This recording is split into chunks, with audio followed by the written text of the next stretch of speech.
সাতক্ষীরার তালা উপজেলার ইসলামকাটি ইউনিয়নের ঘোনা গ্রামের আব্দুস সালাম খান অসময়ে সিম আবাদ করে পেয়েছেন সাফল্য।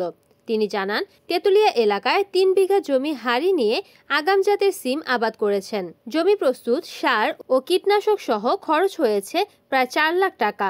ইতোমধ্যে ৪ দফায় সিম বিক্রি করেছেন। বর্তমানে পাইকারি বাজারে সিমের দাম প্রতি কেজি ১৫০ থেকে ১৮০ টাকা। সব খরচ বাদ দিয়েও এবার অন্তত ২ লাখ টাকা লাভ হবে বলে জানান তিনি। কৃষক সালামের ক্ষেত দেখে আশেপাশের কৃষকরাও অসময়ে সিম আবাদে আগ্রহী হচ্ছেন। তালা উপজেলা কৃষি কর্মকর্তা হাজিরা খাতুন জানান, এবছর উপজেলায় প্রায় ৫০ হেক্টর জমিতে অসময়ের সিম আবাদ হয়েছে। কৃষকদের নিয়মিত পরামর্শ দেওয়া হচ্ছে। আমি তেতুলিয়ার মাঠে বই লিজ নিয়ে বই করি, ৫০,০০০ টাকা হারিয়ে দিতে হয়।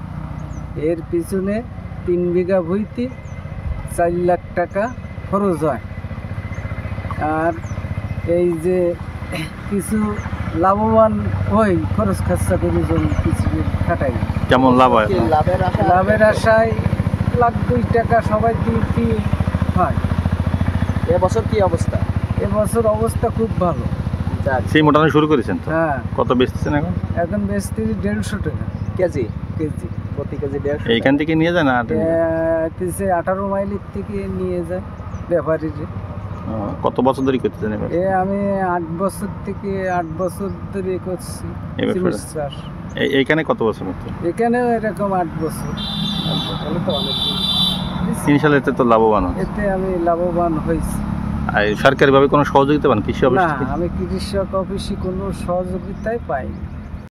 রিপোর্ট করেছেন সাতক্ষীরা প্রতিনিধি সেলিম হায়দার, NN TV।